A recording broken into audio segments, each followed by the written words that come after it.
Hola, soy la doctora Rocío Medina.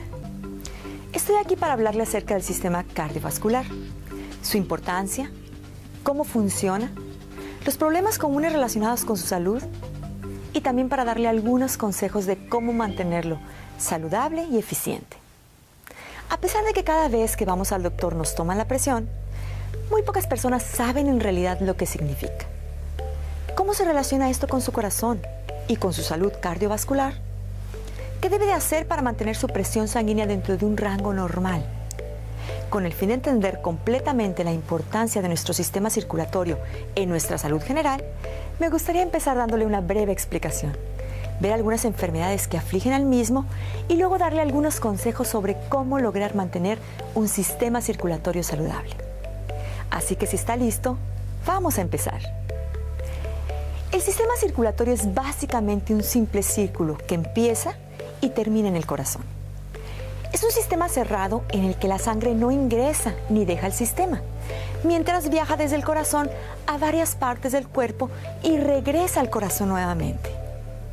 El sistema circulatorio está compuesto de 5 partes principales: el corazón, las arterias, que llevan sangre oxigenada fuera del corazón, las venas, que regresan sangre sin oxígeno al corazón, las arteriolas y los vasos capilares, que son estructuras arteriales microscópicas, y las vénulas, que son venas microscópicas. La parte más importante del sistema es el corazón, el cual mueve la sangre a través del sistema. El corazón de un adulto pesa alrededor de 300 gramos y es aproximadamente del tamaño de un puño cerrado de un individuo.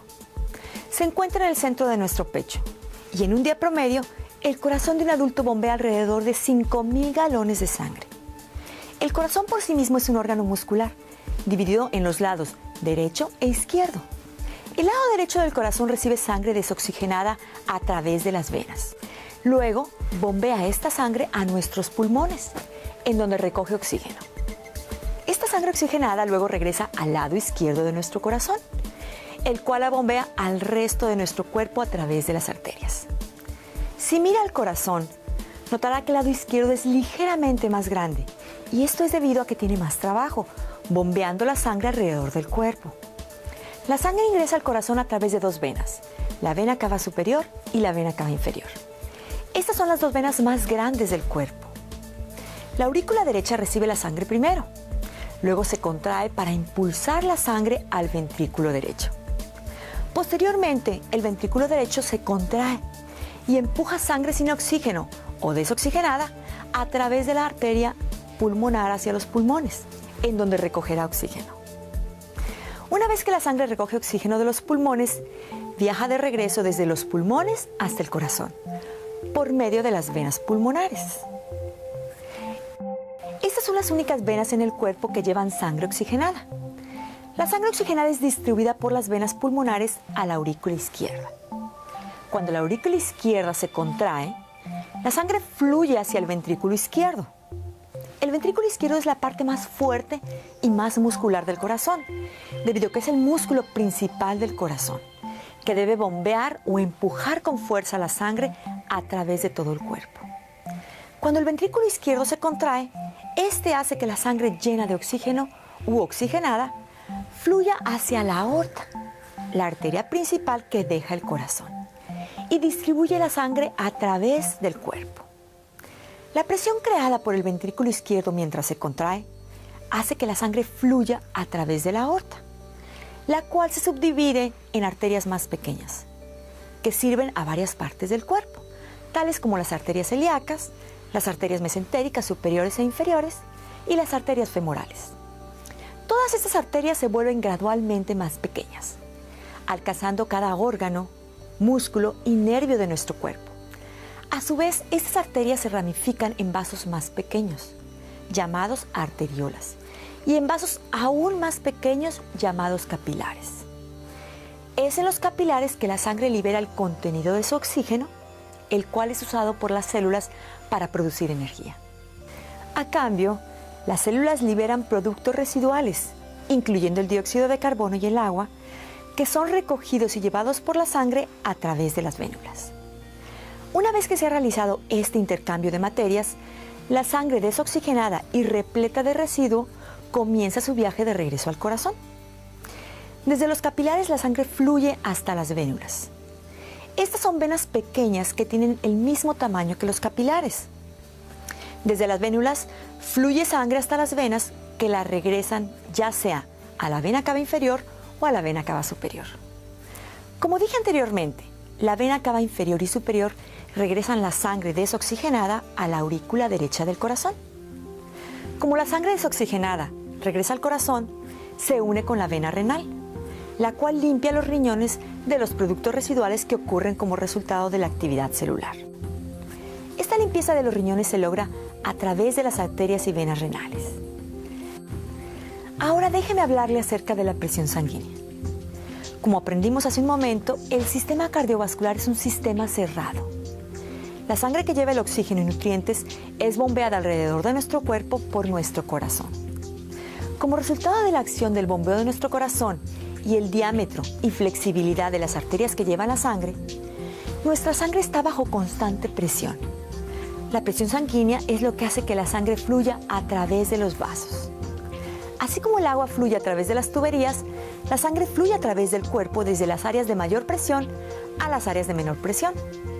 La presión sanguínea se mide cuando el corazón se contrae, lo cual se llama sístole, y cuando se relaja, lo cual se llama diástole.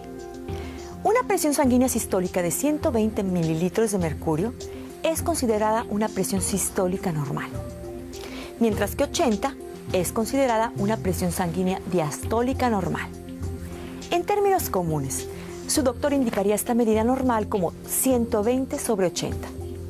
Lecturas más altas son diagnosticadas como presión sanguínea alta. La presión sanguínea alta, así como otras enfermedades de las que les voy a hablar, es una condición médica que requiere el diagnóstico y tratamiento de médicos profesionales. La presión sanguínea alta resulta por la tensión de arterias muy pequeñas llamadas arteriolas. Las arteriolas regulan el flujo sanguíneo a través de nuestro cuerpo. Cuando estas arteriolas se tensan o se obstruyen, nuestro corazón tiene que trabajar más duro para bombear la sangre a través de esta área más pequeña, y la presión dentro de los vasos aumenta. Las personas con presión sanguínea alta lo manifiestan con dolores de cabeza o de pecho, o una sensación de mareo. Es muy importante tratar la presión sanguínea alta, ya que puede afectar a su corazón de la siguiente manera. Endurecimiento de las arterias. La presión sanguínea alta dentro de las arterias puede hacer que los músculos que forman las paredes de las arterias se engruesen. Este engrosamiento de los músculos hará que disminuya el diámetro de las arterias. Hipertrofia cardíaca. La presión sanguínea alta aumenta el trabajo que el corazón debe hacer. Al igual que otro músculo ejercitado fuertemente, el músculo y el corazón crecerán más.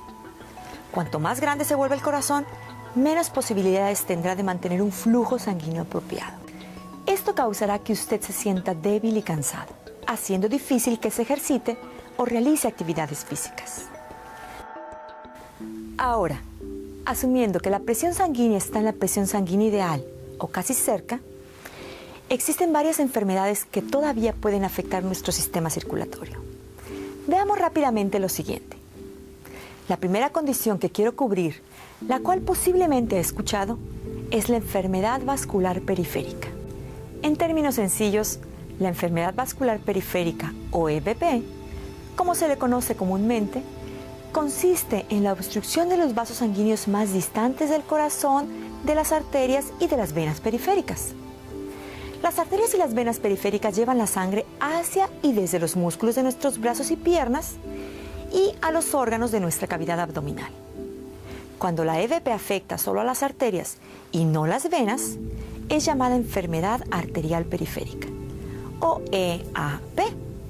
Las principales formas que la EVP puede tener incluyen coágulos sanguíneos, inflamación o estrechamiento de los vasos sanguíneos u obstrucción. La EVP puede resultar de una condición conocida como arteriosclerosis, una condición en donde una placa se forma dentro de las arterias. La placa está compuesta de colesterol, grasa, calcio y materia de sangre coagulada llamada fibrina. Cuando se acumula suficiente placa en el interior de una arteria, esta empieza a obstruirse y el flujo sanguíneo se hace más lento o se detiene. Este flujo sanguíneo lento puede causar isquemia, el cual es un término para describir una condición en donde nuestras células del cuerpo no están obteniendo suficiente oxígeno. Las tres principales condiciones isquémicas son: número 1, arterias coronarias obstruidas, aquellas que suministran sangre al corazón. Puede conducir a un ataque al corazón. Número 2, arterias carótidas obstruidas, aquellas que suministran sangre a la cabeza. Pueden provocar un derrame cerebral. Y número 3, arterias periféricas obstruidas. Se encuentran en la parte inferior del cuerpo. Generalmente causan dolor y calambres en las piernas. El fumar, la diabetes, el colesterol alto y la presión sanguínea alta pueden conducir al desarrollo de la placa. Por lo general, cuando un paciente está sufriendo de una arteria o vena obstruida en la parte inferior del cuerpo, habrá dolor en las pantorrillas, muslos o glúteos, dependiendo de dónde se encuentre la obstrucción. La cantidad de dolor que se siente está generalmente en función a la severidad de la obstrucción. En casos severos, los dedos de los pies pueden volverse azulados, los pies pueden estar muy fríos y el pulso en las piernas y los pies puede ser absolutamente difícil de detectar. En casos extremos, algunos de los tejidos pueden incluso morir. Esta enfermedad se llama gangrena y en tales casos la amputación del tejido muerte es generalmente necesaria. Algunas veces los calambres en las piernas se desarrollan cuando una persona camina y el dolor en la pierna generalmente empeora con la actividad creciente. Este calambre se llama claudicación intermitente y es usualmente aliviado con una compresa fría y descanso. Otra enfermedad de las arterias es el aneurisma. Un aneurisma es una protuberancia similar a un globo en la parte de un vaso sanguíneo debilitado. Si la protuberancia estira la pared del vaso demasiado, el vaso podría reventarse. Cualquier condición que haga que las paredes de las arterias se debiliten puede llevar a un aneurisma. La arteriosclerosis, el fumar y particularmente la presión sanguínea alta aumentan el riesgo de aneurismas. Heridas profundas, lesiones o infecciones pueden también provocar protuberancias en los vasos sanguíneos. Un aneurisma en la aorta, la arteria que lleva la sangre del corazón al resto del cuerpo, puede causar falta de aire, voz ronca o áspera, dolor de espalda, dolor en el hombro izquierdo o en el omóplato. Si el aneurisma está en el área del estómago, puede causar dolor o sensibilidad, malestar estomacal o incluso pérdida de apetito. Para los aneurismas en el vaso periférico o aórtico, el tratamiento implica revestir o reemplazar la sección debilitada de la aorta con un tubo artificial llamado injerto. Una condición o enfermedad relacionada que se desarrolla en las venas es un coágulo de sangre, también llamado trombosis venosa. Esta condición es muy seria y puede ser peligrosa si el coágulo sale de la vena y viaja a los pulmones, en donde puede bloquear completamente el flujo sanguíneo. La falta de actividad física o estar postrado en una cama por mucho tiempo puede retardar el flujo sanguíneo al punto de que se comiencen a formar coágulos de sangre. Cuando un coágulo de sangre se desarrolla en las venas cerca de la superficie de la piel, puede haber una ligera inflamación, sensibilidad y enrojecimiento. Los síntomas de coágulos en las venas más profundas pueden incluir inflamación de tobillos y pantorrillas, sensibilidad, enrojecimiento, calor alrededor del área afectada y dolor cuando se elevan los pies hacia arriba. En la mayoría de los casos, el tratamiento consiste en tomar un anticoagulante, permanecer en cama y mantener las piernas levantadas de 3 a 5 días. En el caso de un coágulo de sangre en los pulmones o para aquellos que no pueden tomar anticoagulantes, se debe colocar un filtro en el vaso sanguíneo para llevar la sangre desde las piernas hasta los pulmones, evitando así que cualquier coágulo llegue a los pulmones. Cuando un coágulo de sangre llega a los pulmones, crea una condición llamada embolismo pulmonar. Un embolismo pulmonar es tratado con agentes adelgazadores sanguíneos, medicinas anticoagulantes que inhiben la coagulación de la sangre y medicinas que disuelven el coágulo. En algunos casos puede necesitarse cirugía para retirar el coágulo. Los embolismos pulmonares son extremadamente peligrosos porque no presentan síntomas y pueden causar la muerte repentina. Cuando los síntomas ocurren, se puede presentar dolor en el pecho cuando se inhala, falta de respiración, tos con sangre, mareos y a veces desmayos. La enfermedad que más hemos escuchado es el ataque al corazón, infarto de miocardio, IM, o infarto agudo de miocardio, IAM. Los ataques al corazón son causados por la obstrucción de un vaso que suministra oxígeno al corazón, es decir, una arteria coronaria. Cuando una arteria coronaria es obstruida, no es posible que la sangre y nutrientes llenos de oxígeno alcancen una sección particular del corazón. Si el músculo del corazón carece de sangre, se morirá. Asumiendo que se proporcione rápidamente cuidado médico, el daño del músculo del corazón puede ser reducido. Pero una vez que la sección del músculo del corazón muere, el daño es permanente. 3 de las causas más comunes de ataque al corazón incluyen: número 1, estrechamiento u obstrucción de la arteria coronaria causada por la placa. La obstrucción finalmente detendrá el flujo sanguíneo o a la sección del corazón alimentada por la arteria en particular. Número 2, un coágulo de sangre en otra parte del cuerpo. Es posible que un coágulo de sangre se forme en otra parte del cuerpo y luego viaje a una arteria que ha sido estrechada por la placa. Como la arteria está estrecha, el coágulo de sangre podría alojarse en la arteria, generando inanición de la sangre y nutrientes a una parte particular del corazón. Número 3, un coágulo que se forma en el lugar de la placa suave, en el interior de una arteria. Cuando el interior de una arteria está cubierta por una placa, es probable que la placa se quiebre y sangre. Esta placa, la cual tiene una cobertura delgada, es llamada placa vulnerable. Cuando la placa vulnerable se rompe, esta puede formar un coágulo de sangre. El coágulo crece tanto que bloqueará el flujo sanguíneo a la sección del músculo del corazón alimentado por la arteria. La señal de un ataque al corazón se presenta con un repentino y agudo dolor en el pecho, que se siente como una sensación de presión aplastante o un fuerte peso en el pecho. El dolor puede migrar al brazo, a la quijada, al hombro, a la espalda o al cuello del lado izquierdo. Las mujeres experimentan de forma alterna una sensación de ardor en su abdomen superior, junto con mareo, malestar estomacal y sudor. Debido a que las mujeres no necesariamente experimenten el típico dolor en la parte izquierda del pecho, muchas veces ignoran los síntomas que indican que están teniendo un ataque al corazón. La severidad de un ataque al corazón está determinada por un número de factores tales como: un ataque al corazón puede causar un latido irregular del corazón llamado arritmia. Las arritmias pueden provocar muerte repentina. Puede haber un latido rápido o contracción no coordinado llamada fibrilación ventricular, interrumpiendo el flujo sanguíneo. En este caso, el flujo sanguíneo normal debe restaurarse rápidamente a través de la resucitación cardiopulmonar, RCP, o la terapia eléctrica, desfibrilación. Si la obstrucción ocurre al lado izquierdo del corazón, la condición es mucho más peligrosa. Si a la parte del corazón que carece de sangre se le suministra otra fuente de sangre, muchas veces el mismo cuerpo de la persona responderá ampliando otro vaso que suministre sangre a esa parte del corazón. En este caso, las consecuencias de ataque al corazón son mucho menos severas. Si la atención médica es provista rápidamente después del ataque al corazón, dentro de 1 hora desde que se inició el ataque, se minimizará la cantidad de músculo perdido de corazón.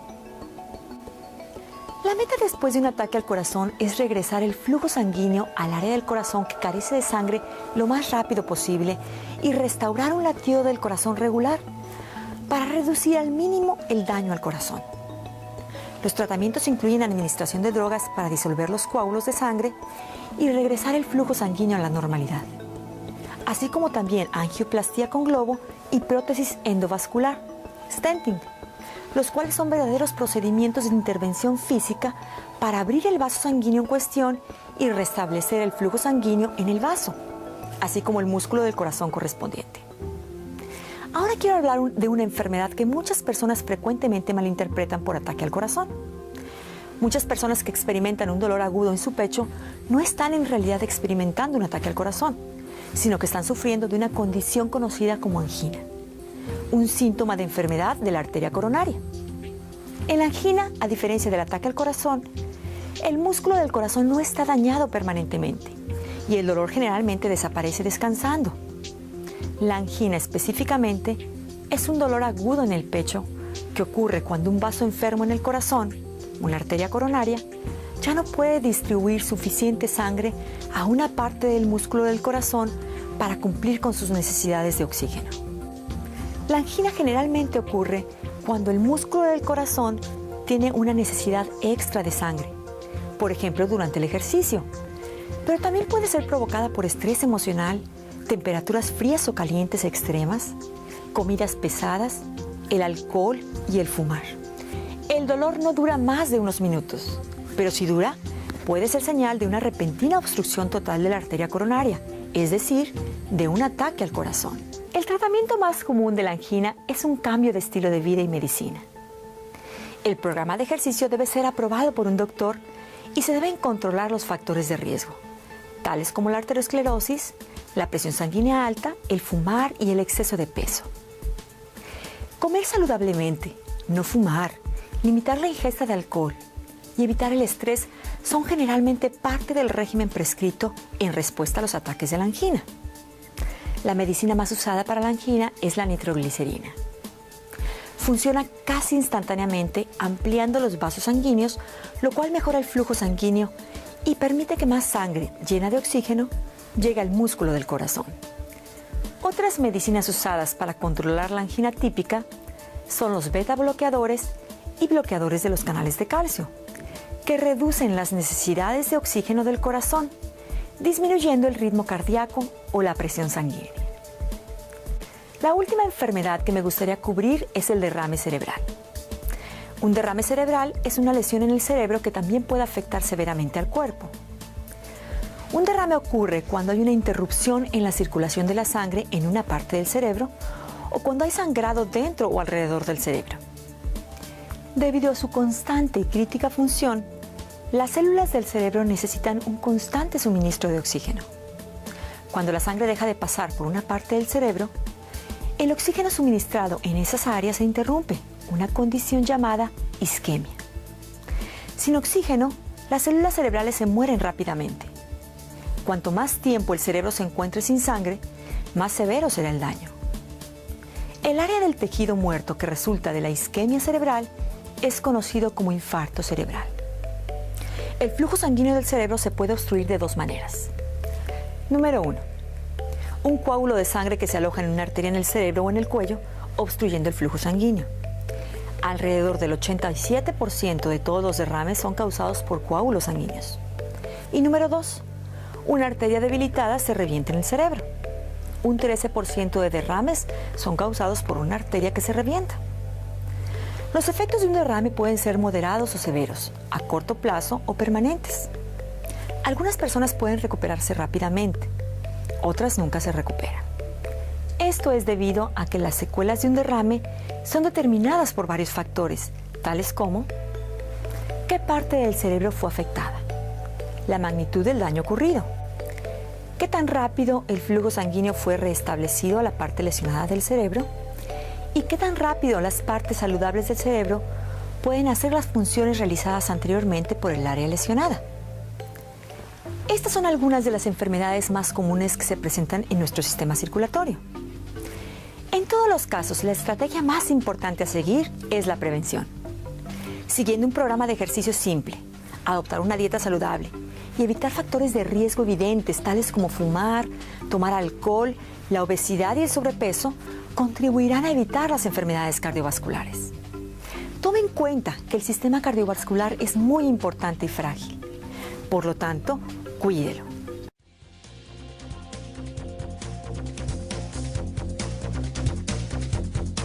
Nunca es tarde para darle un impulso a nuestra circulación.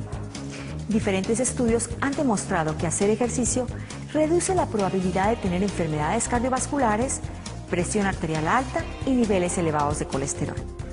El ejercicio nos entrega beneficios adicionales. Contribuye al mantenimiento de un peso adecuado. Aumenta la movilidad. Disminuye la pérdida de masa ósea. Reduce los niveles de estrés. Salir a caminar 20 minutos o evitar el elevador y subir por las escaleras, hasta cortar el pasto, pueden ser ejercicios sumamente importantes. Otro factor importante es la correcta alimentación que contenga la ingesta necesaria de verduras, frutas, cereales, pescados y la menor cantidad posible de sal y azúcar refinada. Dejar de fumar es muy importante, ya que este hábito es uno de los riesgos más importantes, incluso en el caso de los fumadores pasivos. Otros consejos dados por la Organización Mundial de la Salud son medir y controlar de manera regular la presión arterial y el colesterol. Recuerda, nunca es demasiado tarde para mejorar nuestra salud cardiovascular y sentirnos bien.